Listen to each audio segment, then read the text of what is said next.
خابطين بين الفخاد، اي مكان فيه غمقان، الرقبه، الرجل، الكوع، الركب، بتوحد لون البشره، بتديكي نضاره غير طبيعيه. اول حاجه هحتاج معايا الفيتامين سي. كلنا طبعا عارفين فيتامين سي وعارفين فوائده. فيتامين سي من الحاجات اللي بجد حلوه قوي في تفتيح البشره، وخصوصا لو عندك كمان غمقان او سواد تحت الابطين، في الوجه، في اي حته. بجد الفيتامين سي ده مفيد جدا، كمان بيوحد لون البشره وبيفتحها بكل سهوله. القرص بيبقى ده شكله. فيتامين سي ده مفيد جدا جدا يا بنات، وحلو قوي للبشره. هاخد قرص واحد من الفيتامين سي، وهضيف عليها معلقه صغيره جدا من خل الطعام بتاعنا العادي، مش هاخد اكتر من معلقه صغيره. بقيت السوائل هضيف ميه ورد، انما انا بس هضيف معلقه واحده بس من الخل، تطهير وتعقيم، وكمان بيفتح وبيوحد اللون، وكمان من احلى الحاجات اللي بتمنع البكتيريا، ان كان في بقى روايح لو انت هتعمليها تحت الابيتين، ان كان في روايح بقى عرق او بكتيريا، بجد من الحاجات المطهره والمعقمه. هحاول ان انا ادوب القرص كده تماما في الخل خالص، وبعد كده هبدا ان انا اضيف عليها ميه ورد. بس الاول هندوب الفوار بتاعي ده، مليان بالفيتامين سي. فيتامين سي كلنا عارفين انه بيوحد اللون، بيفتح البشره، بيديلها نضاره، كمان بيخلي اللون موحد، ما فيهوش شوائب كده ولا لون ولون. ولو عندك بقى تسبغات، كلف، بقع، اي مشاكل في بشرتك، بيفتحها بكل سهوله. بصوا انا هنا دوبتها تماما. هبدا بقى اضيف عليها معلقتين صغيرين من ميه الورد. ميه الورد ليه هضيف اكتر؟ علشان البنات اللي عندها حساسيه من الخل، فميه الورد تمحيها شويه وتمحي كمان ريحتها، يعني ما تخليش ريحه الخل واضحه قوي، وكمان ما تبقاش حاميه جدا على البشره. فانا حطيت معلقتين او 3 معالق بالكتير قوي من ميه الورد، وهبدا بقى ادوب. عايزه اقول لك ريحه الفيتامين رهيبه، اكني حاطه برتقان بقى، عارفين اللي هو البرتقان، الفيتامين سي ده والحاجات الحلوه دي. هضيف بقى عليها معلقه من الطحين او الدقيق، معلقه مليانه.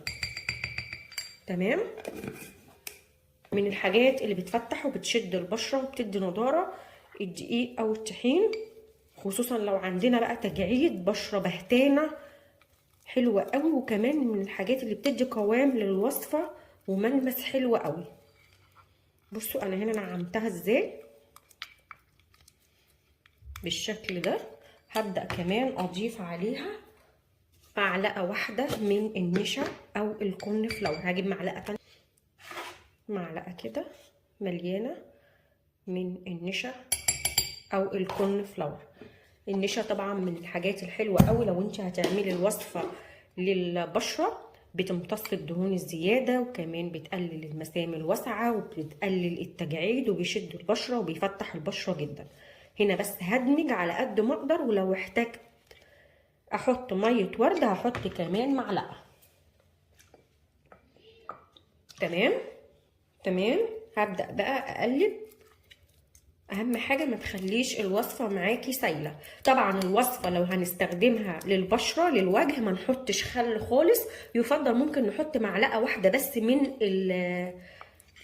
ميه الورد، او ممكن نستبدل ميه الورد بالحليب عادي جدا. انما الوصفه دي انا بحب اعمل وصفات الجسم اكتر، لان معظم البنات مشاكلها في الجسم. بس برضك بقولك اللي تستخدميه لبشرتك تحطي ايه ولجسمك تحطي ايه، يعني الوصفه دي تستخدميها لبشرتك ولجسمك. لو للبشره مش هحط خالص خل، هحط ميه ورد. انما لو للجسم هنحط معلقه من الخل، وهضيف عليها معلقه من الكربونات الصوديوم، ده للجسم. تمام يا بنات. ما ينفعش احط الحاجات دي على البشره اللي هي وشي خالص، تقيله جدا على البشره. ومن الحاجات اللي يعني ما انصحش بيها ان انا احط كربونات الصوديوم على البشره اللي هو الوش، او مثلا خل، ما انصحش. انما للجسم عادي جدا، الجسم يستحمل الى اكتر. وكمان من الحاجات اللي بتدي تفتيح، لان معظم الجسم بيبقى فيه اماكن كتير غامقه وسودة كده، فبنفتحها بالخلطات الشديده اللي زي كده. فالخلطه دي احنا متفقين انها للجسم. بصوا دايما كل ما اقلبها ترجع تعمل شكل ناعم ازاي، شكلها قمر. بصوا بحطها كده تحت. الاهم حاجه نعمل حركات دائريه بالشكل ده عشان نجري الدوره الدمويه ونفتح المسام لمده 5 دقائق بالشكل ده. لو هتعمليها تحت الابيضين او بين الفخذ، ده اكتر مكان بيبقى فيه روايح كريهه او بكتيريا، وكمان اكتر مكان فيه سواد وغمقان شديد. بفضل اعمل بالشكل ده 5 دقائق، وبعد كده بسيبها لمده 10 دقائق تنشف معايا، وبعد كده ببدا ان انا اشطفها بميه عادي دافيه، وبعد كده برطب. تمام كده؟ شايفين بتخلي الايد لونها موحد، وكمان بتدي نضاره وناعمه ومط. بس اهم حاجه ان انا ارطب على طول. طبعا بصوا كل ما بتسيبيها كل ما تعمل فوم شكله حلو قوي، لان الكربونات والخل عاملين تفاعل شديد. هركن بقى الوصفه القمر دي، وهنا بقى هبدا ان انا احط معلقه من الدقيق او الطحين. طبعا الوصفه دي اقدر استخدمها لبشرتي عادي جدا، يبقى انت معاكي وصفه للجسم ووصفه للبشره. خدت معلقه من الطحين وعليها معلقه من النشا. طبعا كلنا عارفين فوائد بقى، انا قلت لكم كتير قوي دايما بقول فوائد النشا والدقيق. هحط عليهم معلقه من ميه الورد،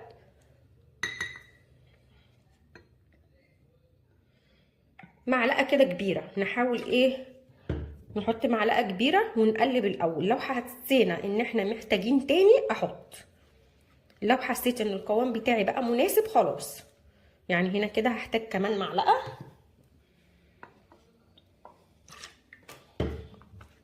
وادمجي كويس. ممكن استغنى عن ميه الورد واحط حليب، هيبقى افيد بكتير وهيخلي البشره فيها نضاره اكتر. ومن الحاجات الحلوه قوي الحليب في تنظيف المسام الواسعه وتنظيف البشره عموما. تمام؟ ده لو احنا ما عندناش ميه ورد اقدر استبدل الميه بالحليب. هضيف بقى شعرايه صغيره جدا من الكركم، حاجه بسيطه جدا. بصوا قد ايه كركم طبيعي، اللي هو كركم الطعام، كركم الطعام. هدمج، ما تكتريش كركم عشان اللون، هي الفكره بس ان انا عايزه فوائد الكركم من الحاجات الحلوه قوي اللي بتوحد لون البشره، بتقلل المسام والتصبغات والكلف، كمان بتفتح البشره جدا، بتوحد اللون زي ما انت شايفه كده. هضيف بقى عليها معلقه صغنونه جدا من الحنه البيضه او التين الابيض. ما عندناش بستبدله ببودره الاطفال، ده البديل بتاع الحنه البيضه. تمام؟ هبدأ بقى ادمجهم كده. الحنة البيضة دي اصلا من الحاجات التحفة للوصفات وللتجميل. هقلب واستخدمها. ممكن استخدم دي للجسم، طبعا تقدر تستخدميها لجسمك ولبشرتك تحت الابيضين او بين الفخاد، تقدر تستخدمها عادي. انما لو عندك غمقان شديد تستخدمي الوصفة الاولى. بصوا بقى قوامها حاجة كده قمر. بصوا حاجة تحفة، تفتيح بشرة، تدي نضارة، بتقلل المسام الواسعة، كمان بتوحد اللون، مفيش تسبغات، مفيش كلف، مفيش نمش. بصوا من الحاجات الحلوة دي. بفردها كويس جدا على بشرتي وبسيبها لحد ما تنشف معايا خالص، من 10 دقايق لربع ساعة، وبعد كده ببدأ ان انا اغسلها. بجد حلوة قوي ونتيجتها حلوة، وكمان هتديكي نتيجة فوق الروعة في التفتيح وكمان النضارة. جربوها بجد هتعجبكم. ما تنسوش اللايك والاشتراك في القناة وفعلوا الجرس وشير لاصحابكم عشان يستفادوا. باي باي.